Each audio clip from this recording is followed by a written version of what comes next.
The anniversary trip to the Bahamas felt off. Emma, my wife of 15 years, had been unusually distant in the weeks leading up to it.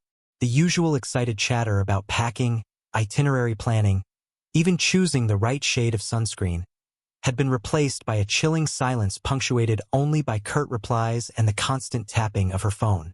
I chalked it up to stress. We had both been working long hours, juggling kids, activities, and the pressure of maintaining our upper-middle-class lifestyle was starting to wear on us, or so I thought. The Bahamas, ironically, intensified the feeling of unease. Emma seemed detached.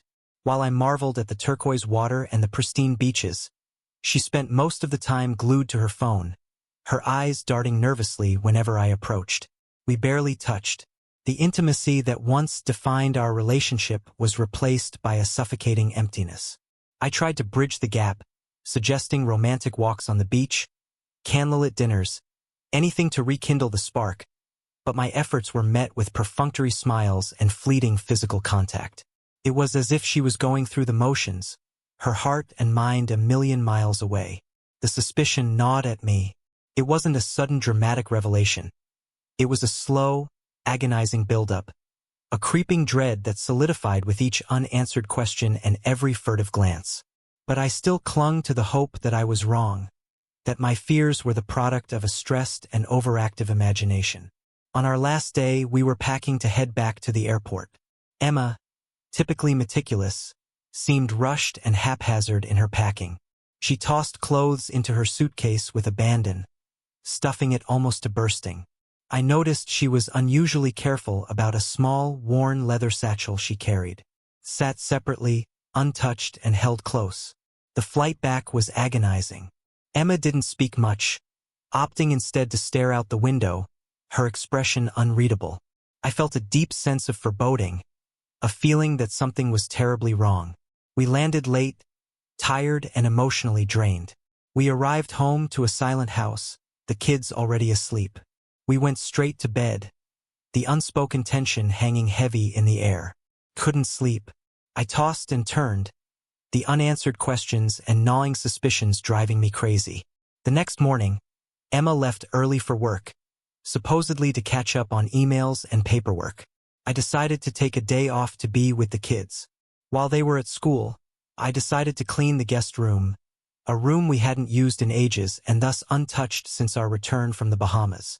A small, almost invisible tear in the lining of Emma's suitcase, hidden under a pile of neatly folded shirts, caught my eye. My heart pounded in my chest.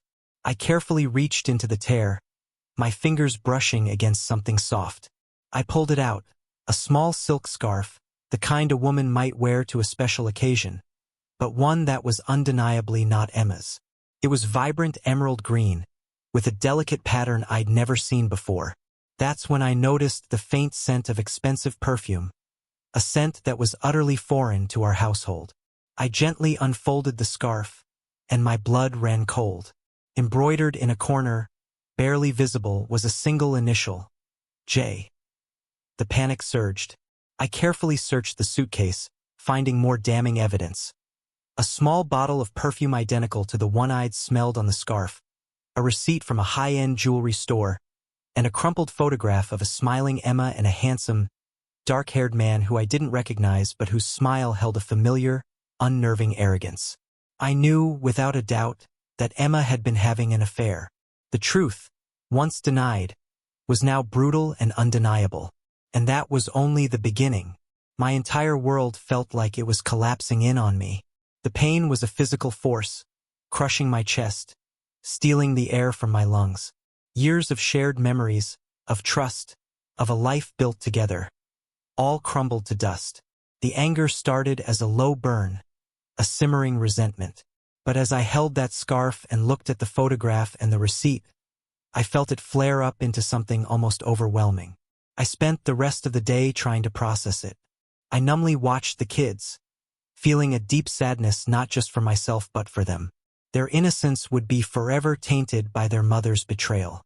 The next few days were a blur of barely concealed anger and quiet misery. I did my best to maintain an outward appearance of normalcy, but inside, the storm raged on. Each night, I'd sit alone, staring at the photographs, the receipts, those undeniable symbols of betrayal. The emerald green scarf became a chilling reminder of the deception. The confrontation happened a week later. Emma came home late, smelling faintly of the same perfume. I was waiting for her, the photograph clutched in my hand. The look in my eyes must have told her everything. "Emma?" My voice was quiet, controlled, but the ice in it was unmistakable. "I need to talk to you." She stood there, frozen, her usual confident facade crumbling. The fight wasn't a screaming, throwing things match, but a brutal, controlled dissection of the truth. It was a verbal war, fought with icy precision. I laid out my findings, each piece of evidence a carefully aimed blow. She denied it at first, her eyes darting nervously, her voice shaking, but the truth was etched on her face. The lies tumbled out, weak, pathetic attempts to justify her actions. The man was just a friend. It didn't mean anything. It was a mistake.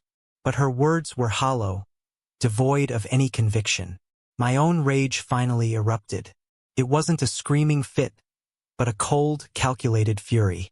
I recounted the years of dedication, the sacrifices we'd both made, the dreams we'd shared, all shattered by her selfishness. I questioned her commitment to the family, her supposed love for me and the kids. "How could you?" I roared, my voice raw with pain and betrayal. The quiet fury had turned into a volcanic eruption. The words poured out, unfiltered, unrelenting.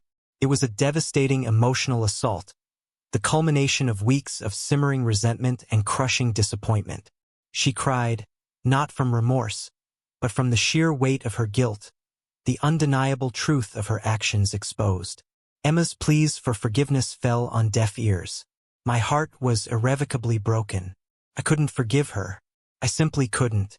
The aftermath was catastrophic. For Emma, the world she had carefully built, the comfortable life she had taken for granted, imploded. I filed for divorce, and in the ensuing legal battle, she lost everything: the house, the car, even a considerable portion of her savings.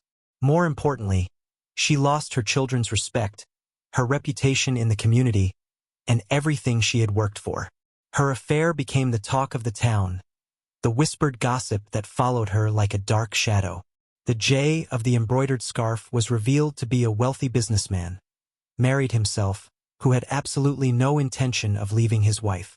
Emma was left with nothing but the crushing weight of her choices and the bitter taste of her own betrayal. My own healing was long and arduous. I focused on my children, providing them with the love and support they desperately needed.